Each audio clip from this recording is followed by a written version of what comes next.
Hi, can you finally hear me?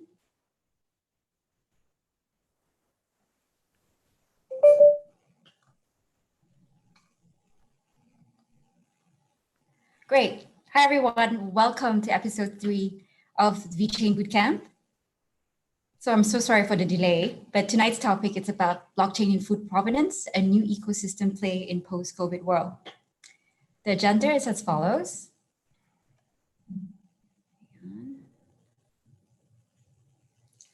So we'll have a brief introduction. I'll share with you what VChain is about.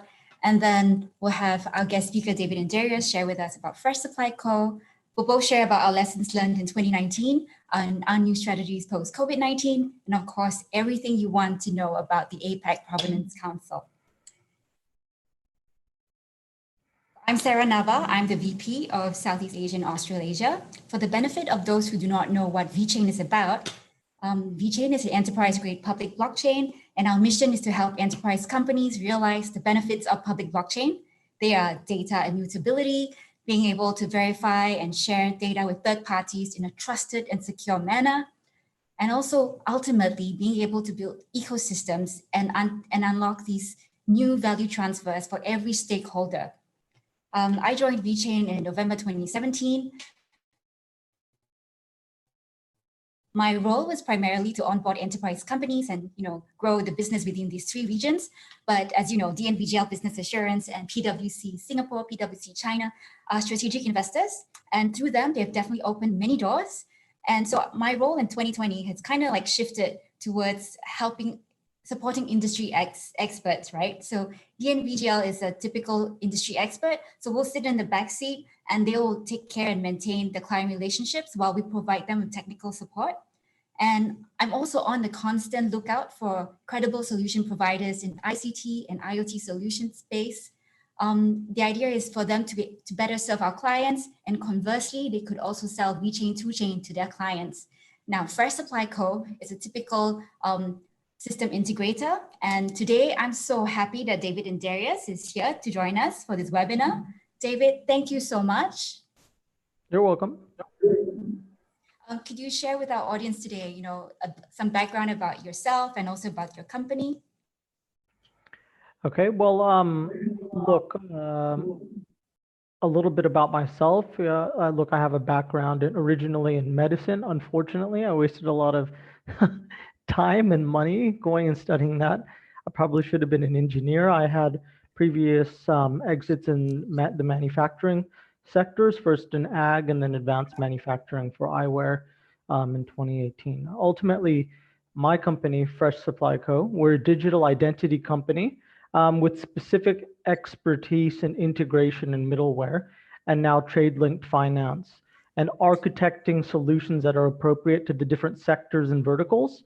And then again, further specialization in vertical specific clientware, making sure that when we integrate into operations, we're not causing any slowdown or hiccups in operations. In fact, operational efficiency gains are quite typical for our clients. Yep. Okay. So look, through everything we do, the outcomes are those of greater food safety, greater efficiency, ease in regulatory compliance, and then more competitive financing and payments. Yeah, so I also heard you used to work on the IBM Hyperledger, right? And recently you've republished VChain as your official partner for public blockchain protocol. Look, I'm going to be pretty straightforward. I usually am. Look, we started off live using Hyperledger, which is fine, but I'll use an analogy that might ruffle some feathers. But look, it's like there's no additional value in spinning up your own ledger network or creating your own network. It's like building your own car, right? It's commendable, and that, wow, you did it, that's great. And that's where potentially the industry was a couple of years ago, where you just tick the box around, oh yeah, we provide a blockchain solution. Well, which one? Are you just using, random, multi-chain, you just spin up your own? Like, we were searching for protocols that actually have greater, that have a network effect. And it's not just, you spinning up a random network. And so we found that in VeChain. That's we offer options for our clients, and that can be public chain, so which VeChain's a partner. I mean, we were initially impressed by the work that was done with Walmart, BYD, BMW, LVMH, all that sort of stuff. So enterprise adoption, and then we also have a working relationship on the permission side, where the use case kind of demands it, or that's what the clients require. We use MasterCard too, but we're here to talk about VeChain tonight. Yes, so thank you so much again. For those, just some background, I met David at Global Table in 2019. We've been working quite closely since November 2019. We've gained some kind of momentum. And when I first met him, he thought VeChain was a competitor. I was very sure of it, but I'm so glad I met him in person, and I was able to convince him that VeChain provides an infrastructure service. We are not a competitor to Fresh Supply Co. We see ourselves as an enabler to companies like Fresh. And of course, David, I understand that 2019 was a really good year for Fresh. Could you share with us, some of the projects that you've done? I heard, in Japan and New Zealand. If you could share some insights on that. And also, it's really difficult to sell blockchain in food, right? Could you share some perspective? What is the sentiment when you're out there pitching about blockchain and food traceability? Could you share with our audience? Well, let me just quickly finish off the thought that I was on prior, which was, spinning up your own iteration of blockchains, like building your own car, but can it perform, right? Is it greater than is it just, is it a Ferrari? Is it a Jeep? Is it robust? With, could you drive across country with it? That sort of thing, right? Will it break down? Will it scale? Ultimately, is what I'm getting at. And yeah, again, we found that with VeChain. So back to your question, 2019, it was a good growth year for us. We diversified initially from horticulture, and we were growing in several markets. Those being, we have we have offices in 3 different countries: so Australia, where I am right now in Brisbane, Bay of Plenty in New Zealand, and then Kawasaki just outside of Tokyo. So we did a lot of good work in the Japanese horticultural sector with apples, creating custom clientware that integrated into their operations and is used quite widely. Great work in New Zealand, working with a very large honey producer, and with the government sector too. Yeah. That's really good. I would also like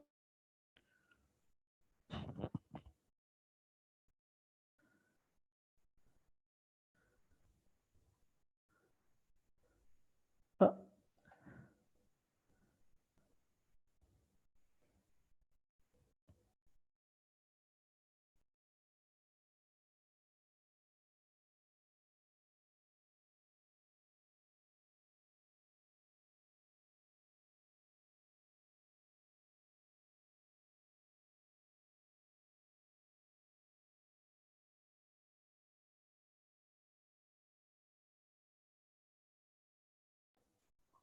we lost Sarah there.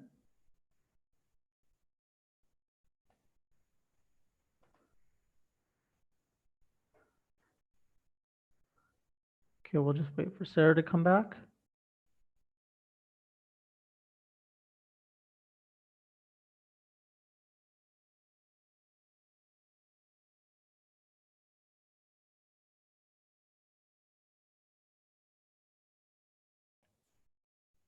And Sarah's just logging back in. She had just issues with her laptop. I'm not used to hosting these things, so.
Can everyone see me?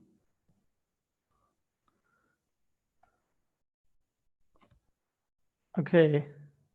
I wonder if I should just start answering some of these questions and try and keep everyone entertained here.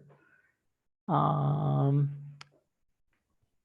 long as I won't get in trouble, okay, why not? Let's see, anonymous attendee. Hi, Sarah, David, what's the possibility of a VeChain Alipay collaboration since you guys are in the same organization now? So I should be pretty straightforward here. So the relationship with Alipay is through fresh supply. So what we're doing is a product is tracked on the blockchain. And because we've got transparency, we're comfortable with extending more attractive, payments or trade finance solutions. So that's something that Fresh Supply Co manages, and VeChain manages the public chain protocol. So it's not direct. However, look, Alipay's got the capability to take payments, large B2B payments from China. So that's why we've chosen them there. We also obviously have a relationship with MasterCard. So for other markets, we also utilize them. So I won't get into the trade secrets of that and how it's done and why it's better. I can get into the high levels, but yeah, I don't know. I hope that helps a little bit. Let's see what else. How does you guys still with me? You can hear me?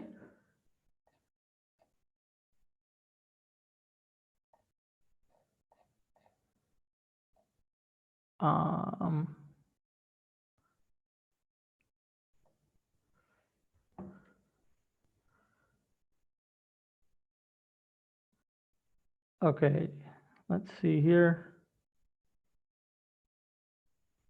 Okay, cool. I get to keep answering questions. All right. David Rodriguez, you had said Sarah will be back in a minute. She's just logging in, had to restart everything. How does Fresh Supply's solution compare to other platforms? Okay, so we've built our core architecture in multiple decoupled layers. So we don't have any dependencies, right?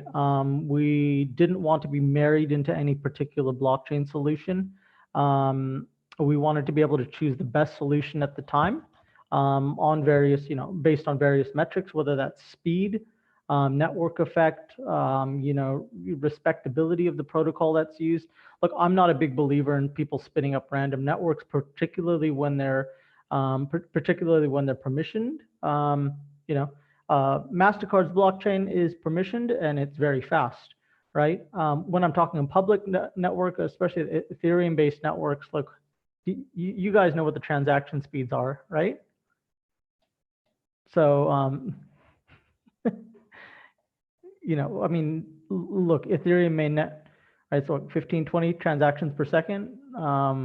Look, we've pushed VeChain, VeChain can go up to 10,000. And the other permission client we work with can go over 20,000.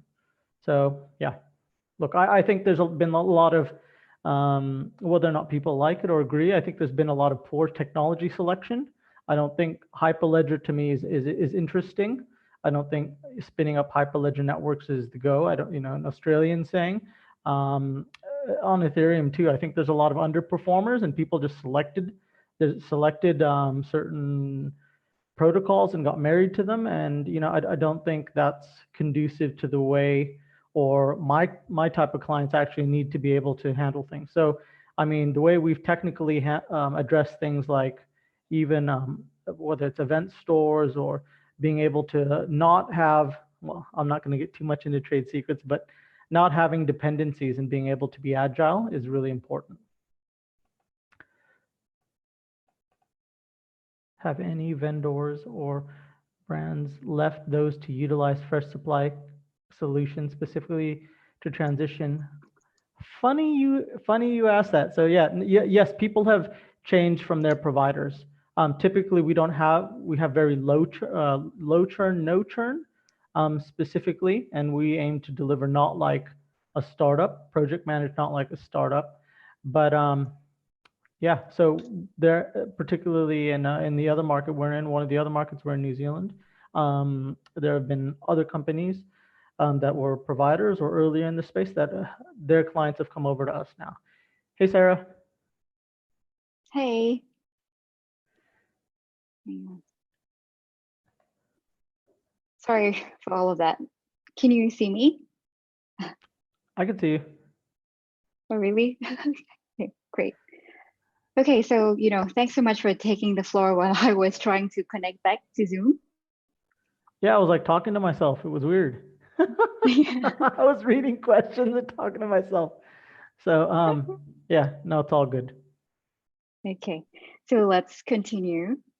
Yeah. Yeah. All right, so I guess I wanted to share, some key takeaways. By the way, what do you see? Do you see my laptop? I can see key takeaways from 2019. I can see the whole window, so it's not maximized. And Okay.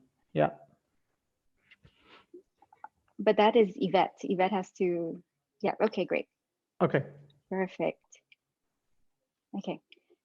So guys, some key takeaways from 2019, which I wanted to share as someone who is, onboarding enterprise clients. To the next slide, please. Is that, in 2019, I saw a lot of innovation labs aggressively roll out proof of concepts and identifying problem statements within their organizations. And for me, I wanted to share on a personal level that every time I went to a meeting, I had to actually start educating clients on what is blockchain. I did take a very objective stance, explain to them the differences between public and private blockchain, how is VeChain better than Ethereum? And of course, when it comes to working with startups, enterprise clients typically do not want to take the risk of being the first company to work with a startup. They are very particular on who they work with. They want to work with someone who has a proven track record, who have experience working with other enterprise companies. And also when it comes to uploading transactions in a public blockchain, a lot of people always ask us, so how much does it cost to upload transactions, right? And for us, with our VeChain 2Chain, where a tech guy is confident, okay, I'm going to upload 10,000 transactions today, and he's able to convey the cost in fiat to the CFO. So that gives them a peace of mind. CFO doesn't have to deal with crypto. And of course, the enterprise sales cycle is typically quite long. It's about 6 to 7 months from prospecting to closing. And so these are the few lessons I've learned. And because we were able to speak to so many various innovation leads and heads, we identified the key focus areas where blockchain could potentially be applicable and disrupt. And they are, responsible manufacturing, supply chain visibility and automation, digitizing chain of custody, and sustainability. So this clearly overlaps in food, right? For instance, provenance, supply chain automation and visibility. And, so we've taken all these lessons learned in mind in 2019. For 2020, I'm very proud of the team. The team has actually launched a new and improved version of VeChain 2Chain. On to the next slide. So whenever I go to a meeting, I can just pull out VeChain 2Chain and create a use case for them. Sorry, next slide, please. Thank you. So instead of having to talk about, the differences between a core blockchain, it's very tangible. I can straight away do a demonstration, show them through our SaaS platform, what is the project manager's user interface like? What is it like for someone on the ground dealing with, the food producers or at the warehouse? And also we try to highlight to them, anyone can upload, the project manager can assign responsibilities and delegate who gets to upload various type of information. And the idea is we want to let enterprise companies know they also have the option of have that data being verified by third parties, such as DNVGL. And of course, using the SaaS platform, they don't have to relearn, how to code in blockchain. Everything is very intuitive. And if you go to the next slide, you see, if you're a very process-orientated person,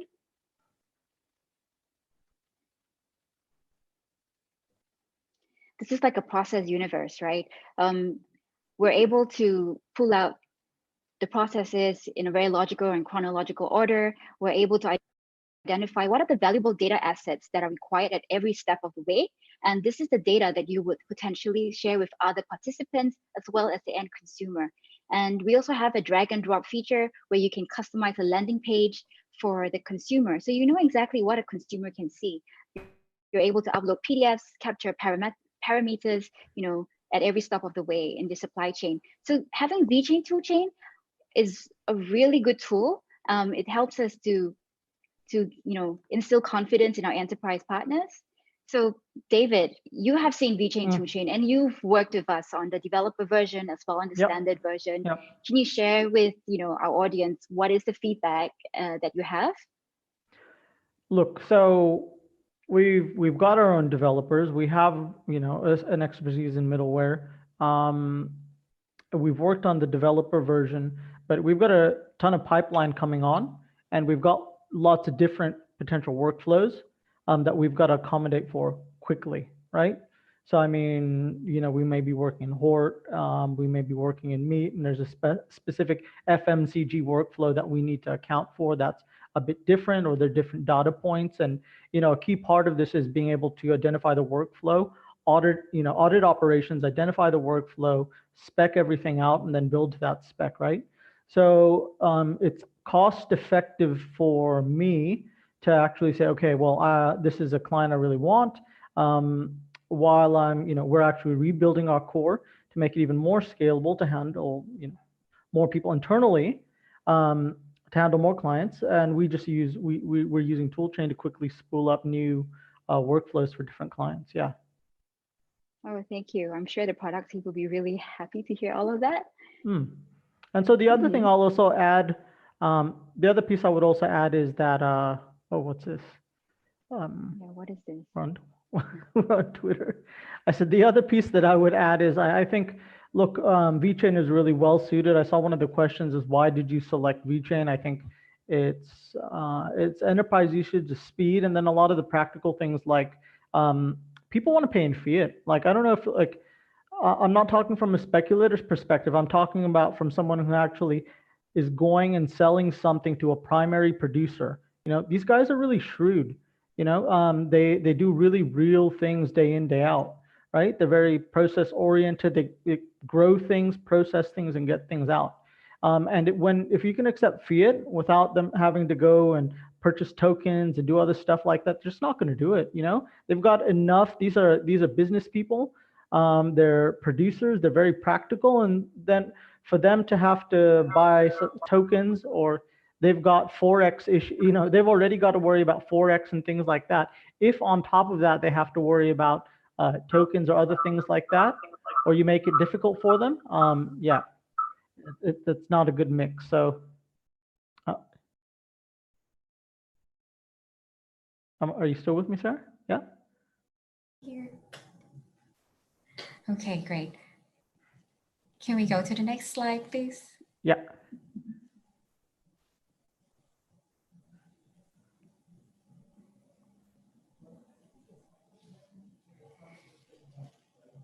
So for those who are unfamiliar with VChain toolchain, it's industry agnostic. It's been proven. We have used it in sustainability, in automobile, and anti-counterfeiting of luxury. And so this is just some of the screenshots we have. These are the food clients that we've onboarded so far. With My Story, you've heard about this in the previous webinar last night. We have Gabriele talking about My Story, and the first use case was launched in January 2015. Our work with ASI last year in November, we had President Macron, President Xi in Shanghai and CIIE having beef tracked on VChain blockchain. This was through foodgates.io. And of course, in last year, one of the high profile companies was Walmart China. Can you go to the next slide, please? Yep. And they transacted over 1.8 million in a single day. That was pretty amazing, and all of us got really, really excited. And this was possible through PwC China. And of course, Latitude 28, it's another third generation beef producer who has tracked their beef on VeChain blockchain. So these are just some of the screenshots on what we have done. And these companies have typically used TrueChain to do their traceability projects. Next slide, please. So David, you already mentioned you went to New Zealand and Japan, and you have all these massive pipelines waiting. So COVID-19 happened, and what do you think producers want, or what are they looking for post COVID-19? Has that impacted any of your pipelines? Yeah, for sure. Look, we're busier than we were before, but it's a different type of client, right? So it's just like what's happening all across the world. I think, well, let's step back even one step further, which was people are, first off, there's long sales cycles, right? You have to have a really strong case in terms of defining economic value that feels tangible with the return on investment, right, before people sign on. So that same attitude is continuing, but things, tracking and tracing is still important, particularly for China, where there's a known counterfeiting issue, right? Look, and there is an overall macroeconomic shift, or I would say consumer psyche shift, in line with a lot of populist type ideology, where people want things that are sustainable, but locally sourced. Yeah. So look, we're looking at tracking and tracing is important, but look, in many cases, it can be considered discretionary spend. So where the people that are using it, these companies that are using it, they're using it because they need it, right? But you need to make that case very clear. Now, on top of that, you can do whatever these producers, if you're selling them additional services from tracking, tracing, authenticity, traceability, ultimately, if they don't need it, they can cut it, right? It could be considered discretionary spend, but ultimately, they need to get paid, right? It's not a charity, it's a business. People produce stuff, sunk a lot of capital into taking care and producing whatever these types of, these products are, right? So, and we're seeing that that's a big kind of, a big response from the market, that there is a working capital crunch, cash flow is a concern, and everyone wants to get paid more quickly, or in more with more attractive terms, right? And if we can solve that, then yeah, and we're working on solving that. There's a great response from the market. So we're actually seeing a flip in that, hey, if we're tracking the product, I will extend better payment terms, accept payment on credit, give you milestone-based payments where you normally wouldn't have been able to get that, right? In essence, we're financing against the asset. So actually, we're saying, okay, if I can transparently track the asset or whatever your product is, then I've got transparency around that, and we know what the inputs are. If I know about it and how it's traveled in the supply chain, then I will extend credit to you, or I will extend more attractive payment terms from you. And so that is a big shift, right? But look, traceability, food safety, like if you're a producer, you have to have safe food, right? It's an obligation, right? Yeah, even more so right now with COVID-19. Yeah, sure. Yeah. So can I ask, whatever you've mentioned earlier on about payments, is that what spurred the founding of APAC Provenance Council? Was it due to COVID-19 that, you founded APAC Provenance Council? If COVID-19 didn't happen, would it still, would it still exist? That's what I'm trying to ask. Yeah, so I mean, it was something that we were already considering prior. I just think there's look, ultimately, economy's taken a hit, right? Multiple economies the global economy's taken a hit, right? And the reason ultimately it's about building more resilient export and food supply chains, domestic as well, but primarily focused around export. That's where we're starting, right? So we want to be able to work with government and industry bodies and to find funding and implement comprehensive approaches to integrity and trade solutions. So if you look at, my partners there, we all have complementary services and products that work well together in a holistic and comprehensive approach, but also modular, where a client can select and we could give them advice saying, hey, you are X type of producer in this vertical going to a specific market. These are the, from the tool set that we've got, this is what you should choose. It sounds like this is the problem, and this is how we can solve it. And then, yeah, guide them and help them in implementing. APAC Provenance Council, can you go to the next slide? APAC Provenance Council, you mentioned you got government support, right? How did you manage to spin all of this so quickly from February till today? Well, look, it's a case of alignment, right? I think as Australians, we produce a lot more food than we produce more than we consume. Same thing. We're working in New Zealand. They produce. It's export oriented, right? Yeah, and then we wanted to be able to, I suppose, advise industry and government in these modular solutions, but then ultimately to implement these solutions, right?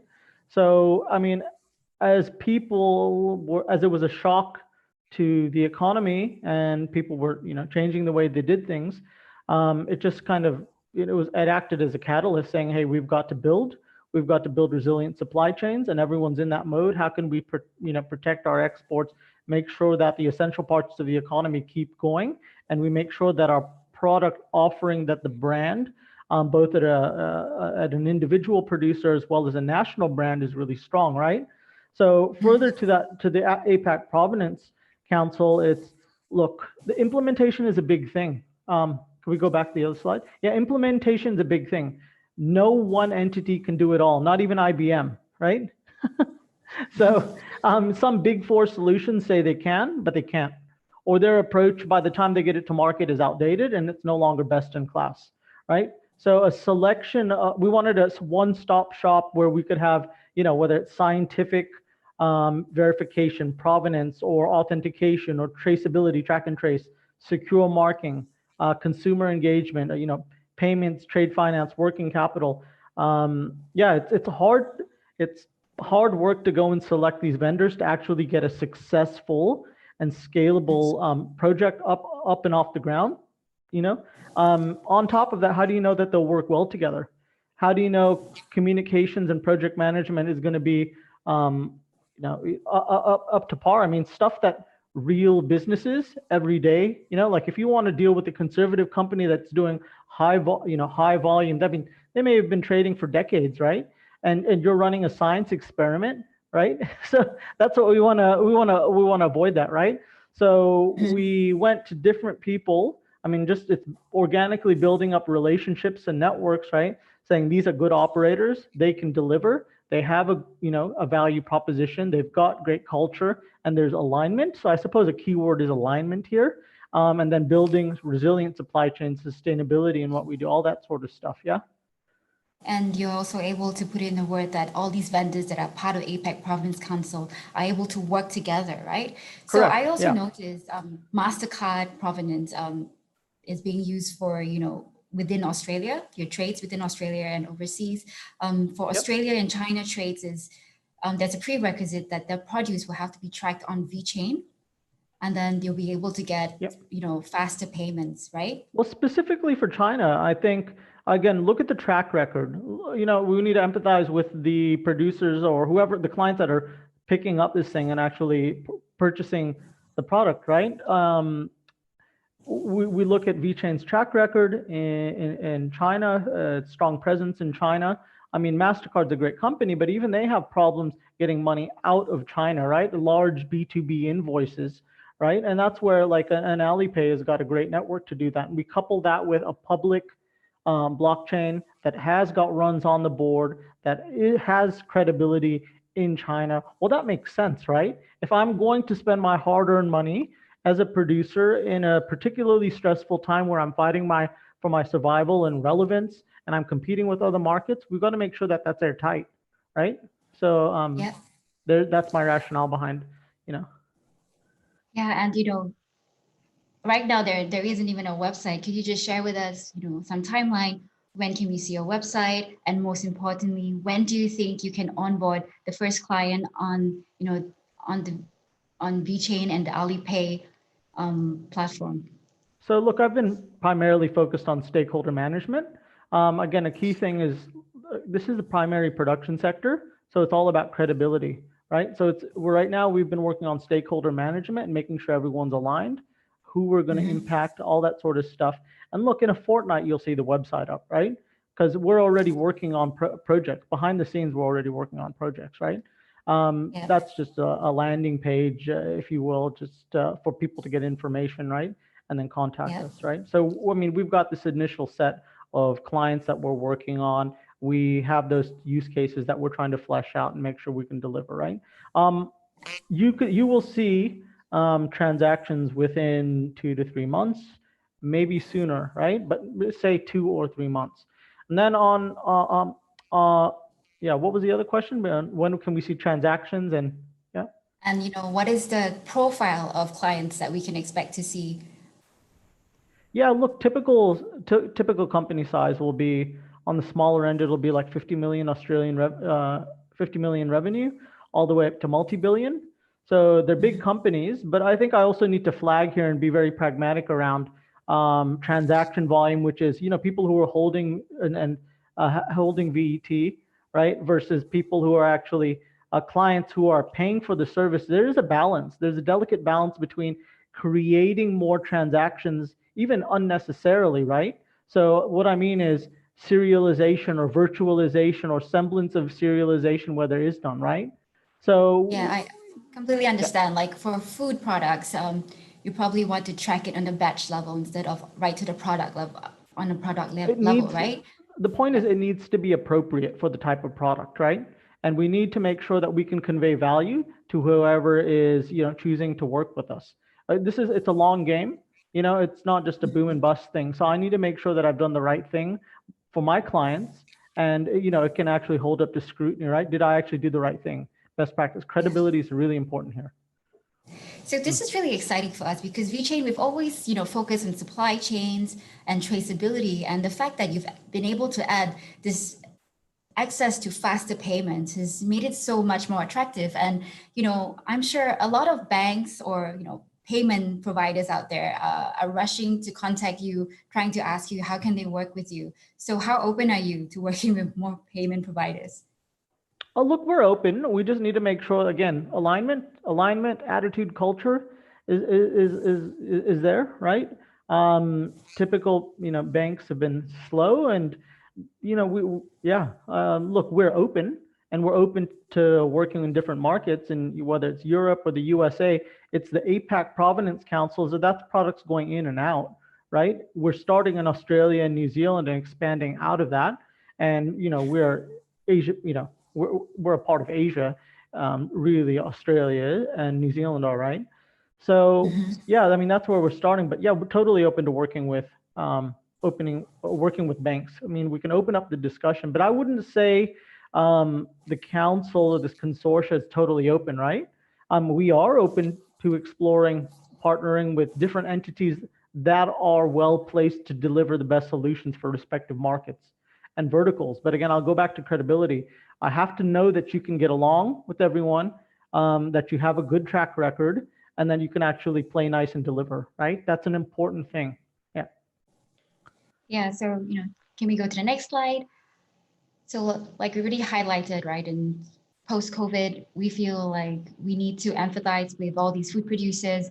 We have to build incentives around cash flow, give them access to, instant payment, milestone payment, tap onto readily available grants to adopt new technologies. And of course, with COVID-19, food safety is still paramount. Blockchain and IoT is still an effective and affordable way to track agricultural produce and seafood.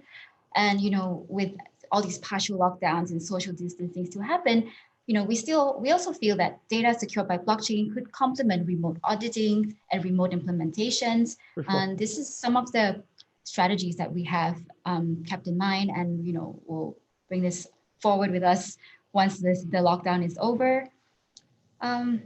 Yeah, so thanks so much, David, for sharing with us your insight. I feel that's like okay. So I mean, a little bit more kind of insight. This will be interesting, particularly given that this is a crowd of enthusiasts, right? And Sarah, you'll back me up on this. In some cases, it's typically been say in the past, it was track and trace and traceability driven, and that exists. But some people are so, payments and swift payment in the face of a working capital crunch, they're just doing the traceability piece so that they can access better payment, regimes and structures, right? Yeah. So I'm tracking them, but the primary motivation is not traceability. They get that anyways, right? But I'm saying if I'm going to give you a non-traditional, preferable format in terms of payment, we've got to be tracking it. So it's a little bit interesting in that it's inverted or flipped, right? The motivation behind things. Exactly.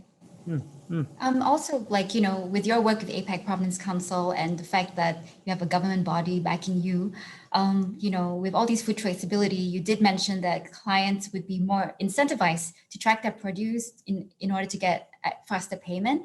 Do you also have to, work with these food associations to come up with, various reports in exchange for funding? Sure. So look, it's not a joke. It's public funds, right? Public funds, we that's taxpayer money. So we have a responsibility, and there are deliverables around that, right? So I will first off commend our partner Food Agility. I mean, just if you look at their mandate, innovation hub harnessing the power of digital technology to help, the Australian agri-food industry to be more globally competitive and sustainable. And I again commend government that are actually taking this, that are government entities that are actually doing things rather than just saying it, right? And in this downturn, being able to build resilient supply chains as a response to what's happened, right? So again, I talked about banks and different things like that. Look, the whole government funding piece is important. So we want to have, and we are having those dialogues right now. In New Zealand, we're already having them, and we're going to have lots of good things to be able to share with you in the very near future as that becomes more and more. When it gets to a place where I can actually say, put it in public domain, right? And then on top of that, these whole industry bodies, it's important to engage and have dialogue with them, so we know what the needs are, right? Not from a technophile's perspective, just saying, hey, just push down this stuff, just push down this, tracking all this stuff, go implement it, right? Who are your labeling providers? How are, what are the ERP providers? That's hard. I mean, you look at beef producers or, someone who's getting, is on the back of a horse, it's really dry, getting baked in the sun all day. And you go talk to them about like random, new ways of storing their information. There better be a really clear return on investment, right? And for people who are kind of getting disappointed around, why aren't there more transactions? My kind of mean response to you is go sell one of these guys who's been working for 70 years, family kind of business for 70 years. They're turning over good money. Do they need you?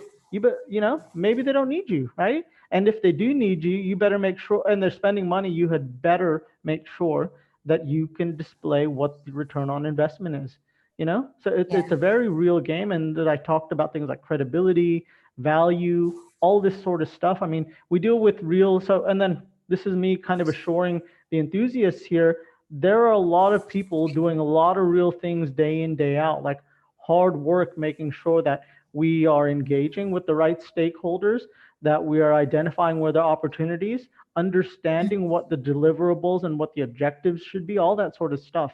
So I think that's really important to flag. I mean, I know this is a crypto enthusiast crowd, but I'm one of those technophiles, right? But there is this kind of bridge between pragmatism, people who are in operations, people that they don't need you, right? So you've got to make a really good argument. So I think I need to flag that there needs to be a balance, and that all that sort of stuff.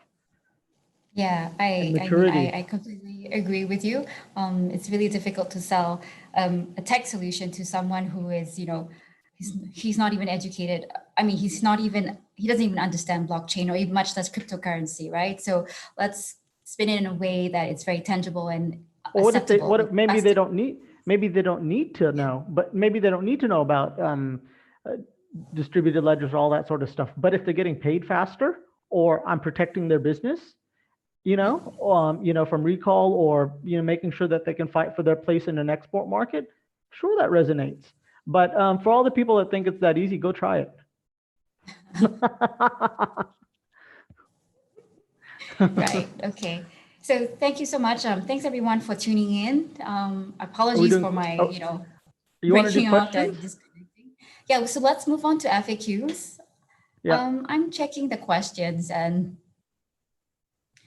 if you had to compare VeChain with an internet enterprise with similar business case, what firm would it be? Is it Intel, Microsoft, or AWS?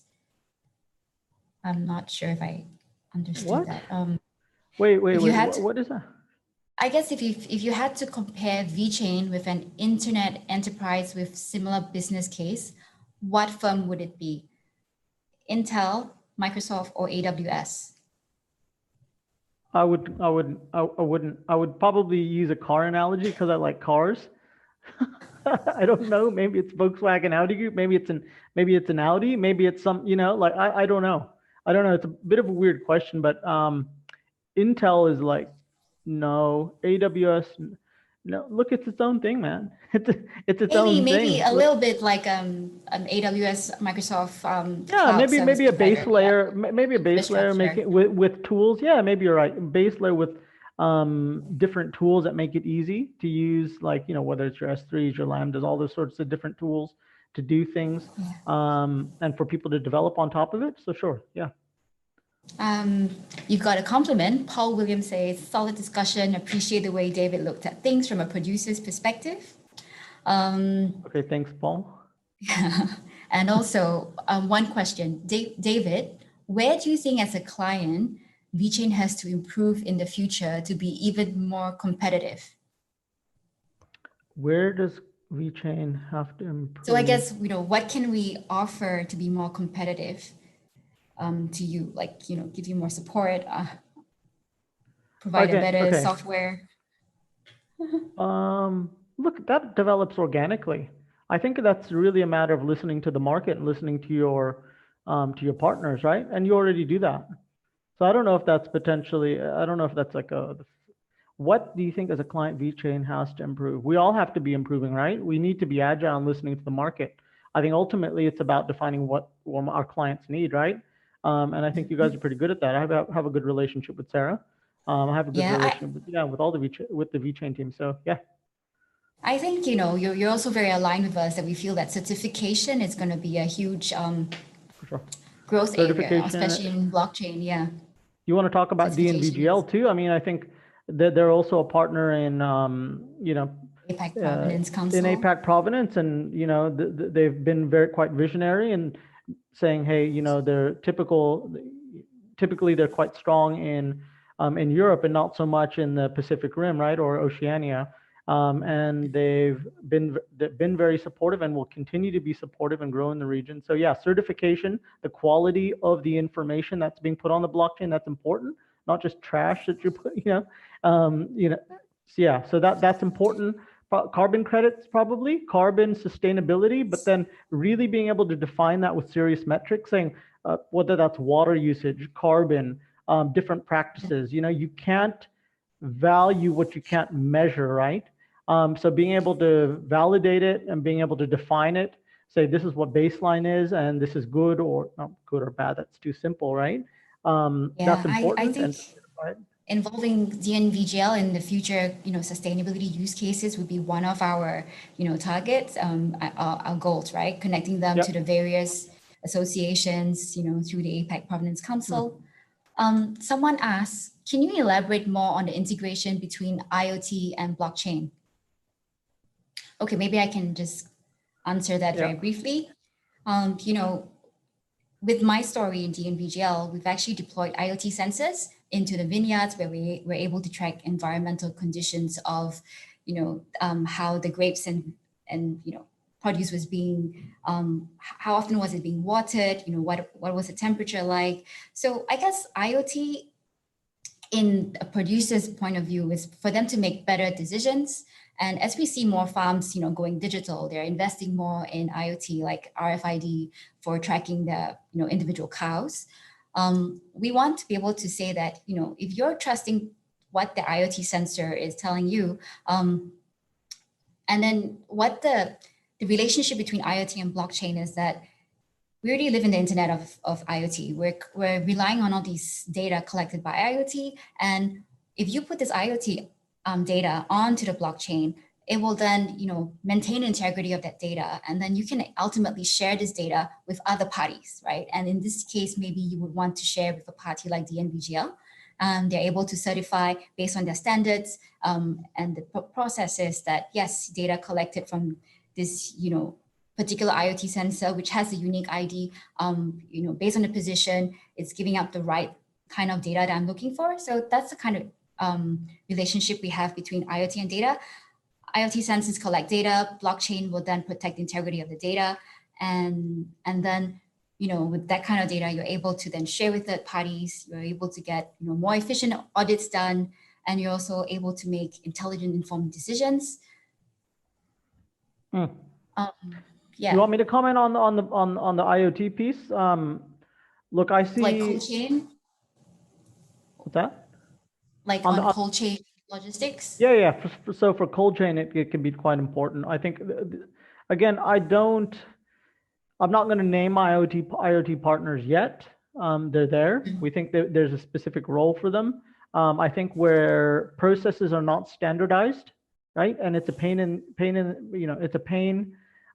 to scan stuff, or you have a non-compliant people in an export country who are not going to scan stuff and report stuff, and where condition of the product is important. I like to link it to payments. That's where I like to use IoT devices, and we're going to see that more and more. Again, Sarah, you'd said certification. On the other big thing that's undervalued and will be the future, I'm talking really will be the future in like 3, 5, 10 years, will be financing against the asset. So not getting a traditional credit facility and saying, this is what product I am providing to you, and being able to get payments on milestones, which we're already starting to explore. But sure, there will be a reliance on IoT devices, on information sharing. And it's really about pulling information that's, the transformation we're seeing is not what's best in terms of siloed or stored information inside of the organization. If I want to unlock the value in the assets, right, then I need to pull the information out of what's optimal for my organization, but what's optimal for the supply chain, and to be able to share that. Now, I'm not saying put everything publicly, but there needs to be, it needs to be robust, it needs to be certified, and it needs to be able to stand, scrutiny, right? And I really like a public blockchain usage for, public blockchain protocol for certain uses, yeah. Okay, shall we answer just one more question? I think the important one is the China. Do you think that you want to talk about the China trade thing? Do you see the APAC region, that question?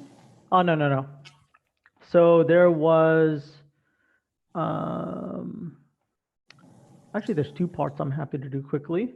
What's our vision for expanding to other countries? But then there's the other one around Australian abattoirs being shut down. I think I forgot. I don't see those questions, but I think people were probably concerned, like, between Australia and China, there might be some trade tensions. And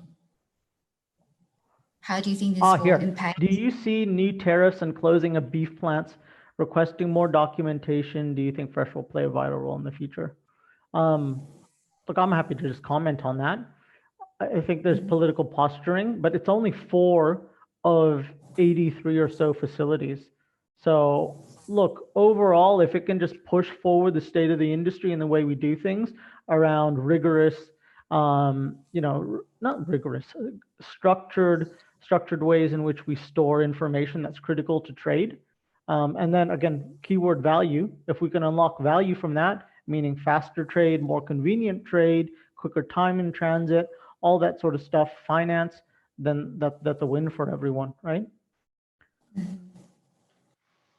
And then there's Chris's question. What are Fresh Supply Co. and VeChain's ambition for providing food systems for other countries? Are you looking at expanding rapidly? I'll probably not answer that part, but look, we're going to grow. We already have a New Zealand, New Zealand government, in the New Zealand government sector partner, right? And we're going to continue to grow there. It's going to happen, right? So I do think we're happy to talk with, what the entities in Europe, whether they're chambers of commerce, exporting bodies, certification bodies, what else? Banks, trade finance, working capital, that sort of thing. We're open to discuss. And then industry body, right? Tell us what you need, right? Let us know what your problems are. And if look, we're pretty well versed around FMCG, honey, dairy, meat, horticulture, seafood, all that sort of stuff. So we're really interested in engaging and finding out what the problem is and how we can use, our capabilities and knowledge within our networks, and how that could be replicated in different markets, for sure. I mean, at the end of the day, this is about building more resilient supply chains and making sure that there's an ease in trade. Yeah. Okay, I think we've pretty much covered the FAQ session. What is that long? Okay. These questions are funny, hey? What is a long dark gray thing? That's a fake. That's a fireplace over there. Do I own any VET? I wouldn't tell you if I did. I'm not going to tell you whether or not. So you can. I'm happy for you guys to assume. What else? Yeah. Have insurance. Thank you for providing community with constant information about VeChain. Yeah. Great. Yeah. Yeah. And do you have insurance companies shown an interest to offer lower rates? That's incorporated in specific payment use cases. So they are getting insured and they don't have to pay for it additionally. So yes, good. Thank you for flagging the insurance piece. It's early days, but yes, that is a valid point. Do we see? Yeah, for sure. For insurance companies, they want to see business activity. They want to be able to see you tracking products. And that's when you really get their attention, right? Yeah. Yeah. Yep. And then there's a last one I probably want to answer is David Rodriguez at 1056. Do you see the APAC region implementing regulatory framework and agreements, something similar to NAFTA, where all countries in the region rely? That's the future, right? So ease of trade, whether that's transit time, clearing customs, like there's stuff like, there's going to be more and more frameworks, right, around that. So making sure that trade is easy and that, I think in particularly for Singapore, I think there's going to be more emphasis in, digitally tracked products. Yeah. But I think there will. I think also for trades with China as well, right? Sure, there is going to be. I think we have to look at it as an acute phase now, right? How do we protect trade and make sure that trade keeps on going? Right. And then I think in the midterm, stabilization, protecting trade. And then in the midterm, being able to say, hey, probably, again, it's always about unlocking value. And in this case, it's about, even in domestic markets, right? Probably not so much applicable in Singapore where a lot of stuff is imported. But if I can prove it's just part of the product and it's table stakes saying it's such and such product of this standard from this region, that's going to be normal, right? That's going to be normal. So I don't think it's going to be that special to just be normal, right? So yeah. Okay, great. Thanks everyone. Thanks for tuning in. Thanks, David, for your time. I know it's getting late in Brisbane. Yeah, it's 11:06. Yeah, I'm going to go to sleep pretty soon. All right. Thanks, everyone. Thank you, so for much dialing for your in. time. Thanks for watching. Ciao. Thank you.